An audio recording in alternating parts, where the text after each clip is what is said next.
Sir ఇప్పుడు మీరు cinema పరిశ్రమలో 80వ దశకం నుంచి ఉన్నారు కాబట్టి ఇప్పుడు బాగా ప్రెసిపిటేట్ అయ్యి తెరపైకి వచ్చిన ఒక సమస్య మలయాళ ఇండస్ట్రీలో జరుగుతున్న పోకళ్ళు, దానిపై అనేక వివాదాలు వచ్చాయి కదా సార్. దీనికి సినిమా ఇండస్ట్రీ సభ్యుడిగా మీ స్పందన ఎలా ఉంది అసలు? అంటే ఏమనుకుంటున్నారు ఇది? ఈజీ మా ఇప్పుడు దీనికి సింపుల్గా చెప్పి ఈ చెట్టు ఉందా విత్తనం ఉందా అన్నట్టేనా, ఫ్రాంక్గా మాట్లాడుకుందాం. ఇది ఇవాళ వచ్చిన సమస్య కాదు, ఇది ఎప్పటి నుంచో ఉన్నది. బట్ ఇదివరకు క్లుప్తంగా ఉండేది, ఇప్పుడు బయటపడిపోతుంది. అవును, ఏదైనా ఉంది సమస్య అనేది వెదసి. ఇప్పుడు ప్రాబ్లం ఉంది అంటే అది ముందే when you face it on day one it self better you expose it. అంటే ఇండివిజువల్ లెవెల్లో ఉంటున్నారా? ఎనీవే ఎనీవే ఇప్పుడు నాకు ఏదైనా ఒక సమస్య వచ్చింది అనుకో అమ్మా, your my colleague, they are my colleagues. నేను మీతో చెప్పుకుని నలుగురం కలిసి మనం అప్పుడే మన సమస్యను రేస్ చేసామనుకోండి, సగానికి సగం కాదు, మేము ఈవెన్ ఆ ప్రాబ్లమ్ని ఎరాడికేట్ చేసేయగలుగుతాం. But once you submit for something and then you bend down for something and then later on bring it up, it doesn't work. దానివల్ల ఉపయోగం ఉండదు, గౌరవం కూడా ఉండదు. కానీ భయపడి చాలా పరిస్థితుల్లో చాలామంది మౌనంగా ఉంటున్నారు అనేది అది. ఇప్పుడు అందుకనేసి ఈ భయం అనేసరికి ఏమైపోతుంది, అక్కడే you have to take a stance. నేను should I bend down, should I not bend down. ఇప్పుడు మీరు ఇందాక నన్ను అడిగారు కదా, నేను ఎందుకు అడగట్లేదు అంటే వాళ్ళకి ఇబ్బంది అని చెప్పేసి నేను అడగట్లేదు. అవును, దిస్ ఇస్ మై సొల్యూషన్. నాకు అవకాశాలు రాలేదంటే నేను ఎవరిని అప్రోచ్ అవ్వట్లేదండి, అందుకే రావట్లేదు. క్లియర్. దీనికి వస్తే ఒక స్త్రీ విషయానికి వస్తే ఫర్ ఎగ్జాంపుల్ ఇది ఒక్కసారి ఇప్పుడు ఏమైపోతుందంటే అన్ఫార్చునేట్ అంటే మీరు అన్నట్టు once lady for some reason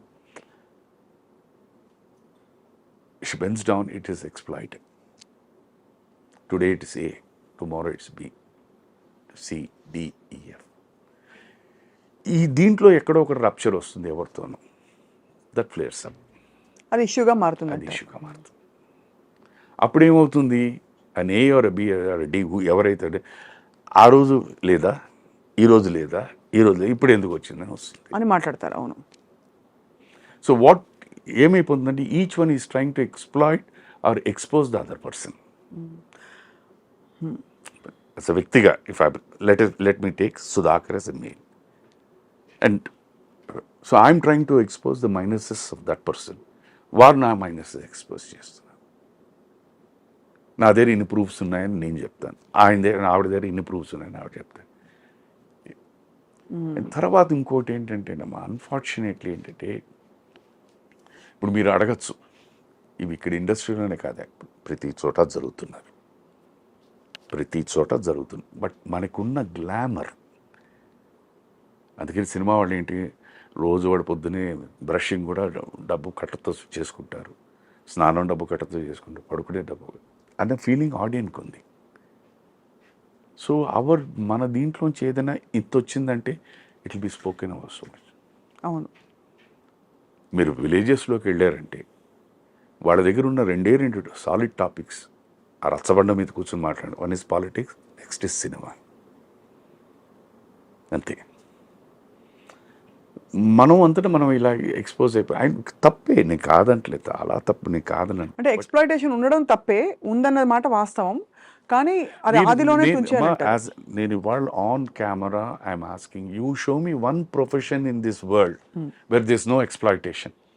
అంటే to some extent I agree sir. కానీ ఈ డిగ్రీస్ ఆఫ్ ఎక్స్‌ప్లాయిటేషన్లో చూస్తే ఒక 100 మంది సాఫ్ట్వేర్ ఇంజనీర్లు ఉన్నారు అనుకోండి సార్, ఒక 100 మంది ప్రొఫెసర్స్ ఉన్నారు యూనివర్సిటీస్లో, ఒక 100 మంది ఇంకెవరో ఉన్నారు.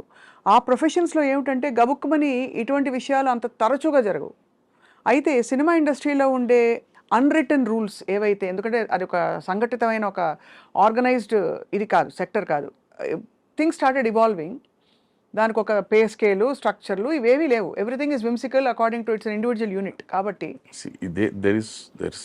there are certain norms. ఇప్పుడు మీరు చెప్పిన ఈ సెక్టర్స్ అన్నలో అది ఒకటి జరిగినా, రెండు ఇన్సిడెంట్ జరిగినా ఐటీ సెక్టర్లో జరుగుతుంది సార్, జరగదు చెప్తాను. ఐటీ సెక్టర్లో జరుగుతుంది. లేకపోతే ఇంకో ఫీల్డ్లో చదువుతారు. అలాగే ఇండస్ట్రీలో కూడా. ఇక్కడ ఇంకొంచెం ఎక్కువ జరుగుతుందంటారా? ఇక్కడ అగైన్ అది చెప్తున్నాను, వాళ్ళ ఆలోచన విధానం బట్టి, వాళ్ళ కెరియర్స్ని ఎలా తీసుకెళ్దామని అనుకోవడం బట్టి ఉంటుంది.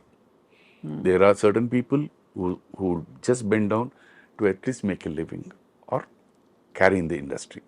There are certain educated people who come down with electives of ethics which they don't like these things to happen. That is where the problem comes. దృష్టిలో ఏమైపోతుందని అందరూ ఒకటి, సినిమా వాళ్ళందరూ ఒకటేనండి అని అనేస్తారు. This is the common thing. Cinema వాళ్ళందరూ ఒకటేను, but cinema వాళ్ళందరూ ఒకలా కాదు. There are different people. మర్యాద ఇచ్చేవాళ్ళు ఉన్నారు, మర్యాద ఇవ్వని వాళ్ళు ఉన్నారు, ఫస్ట్ పరిచయంలోనే ఏకవచనంతో పిలిచేవాళ్ళు ఉన్నారు, ఎన్ని సంవత్సరాల పరిచయం ఉన్నా కూడా మేడం అండ్ సార్ అనే నాలాంటి వాళ్ళు ఉన్నారు. సో వాళ్ళందరికీ ఏంటంటే నేను మేడం ఆర్ సార్ అని చెప్పేసరి వాళ్ళు చాలా చిన్న చూపుగా ఉంటుంది. అదేంటని మా మేడం అంటారు మమ్మల్ని ఏదని. Is it a wrong word? No, that they don't like.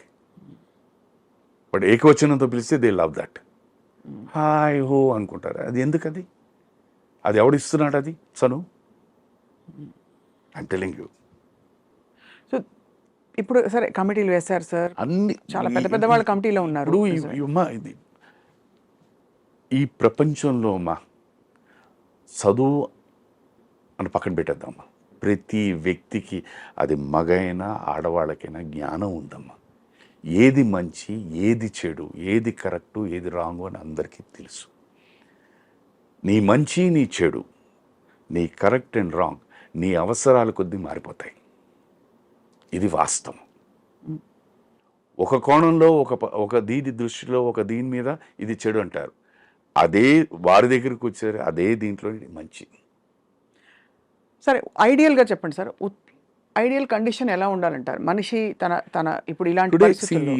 ఇంత దీంట్లో we are all working together. A healthy atmosphere is the most important thing.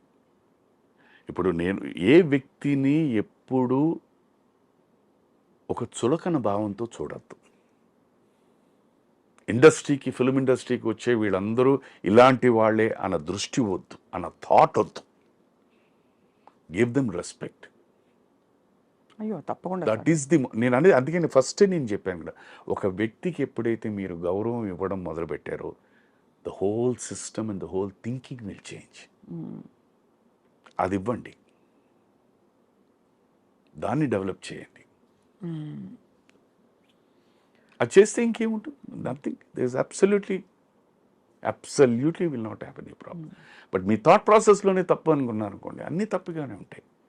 అందుకని మనకి పాత సామెతే ఉంది, పచ్చకామంలో వచ్చిన వాడికి లోకం అంతా పచ్చగా ఉంది, బట్ వాడికి అది డిజీజ్ అది. బట్ ఇవాళ ఉన్న లోకంలో ప్రతి వాడికి పచ్చకామంలే. మీరు దొంగతనం చేసేవాడు చూడండి, వాడు ఎప్పుడు ఎదుటివాడి వీడు దొంగలాగే అనిపిస్తాడు, మోసం చేసేవాడికి అలాగే కనిపిస్తాడు. కరెక్టే సార్, మీరు అనేది రైటే. ఒక మంచి మనస్సుతో ఒక వ్యక్తిని తీసుకెళ్ళి ఒక హెల్ప్ చేద్దామంటే ఆ మంచితనాన్ని వాడుకుని ఆ మంచి వ్యక్తిని ఎవరైతే హెల్ప్ చేస్తున్నారో అతన్నేమో వెధనం చేస్తున్నారు. ఎందుకంటే ఇక్కడ రెండు two contrasting approaches and thinking.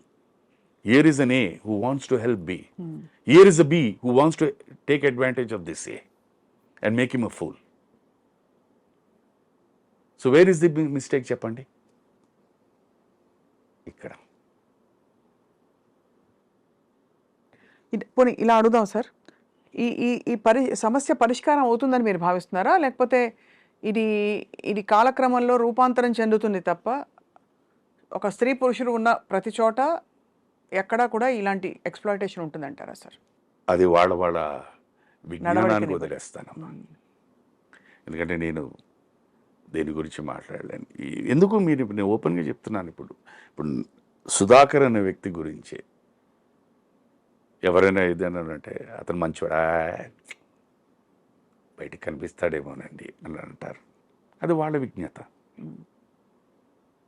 అది నేనేం చేయను. నేను ఇప్పుడు ప్రూవ్ చేసుకున్నాను. నేను ప్రతి వ్యక్తిని పిలిపించి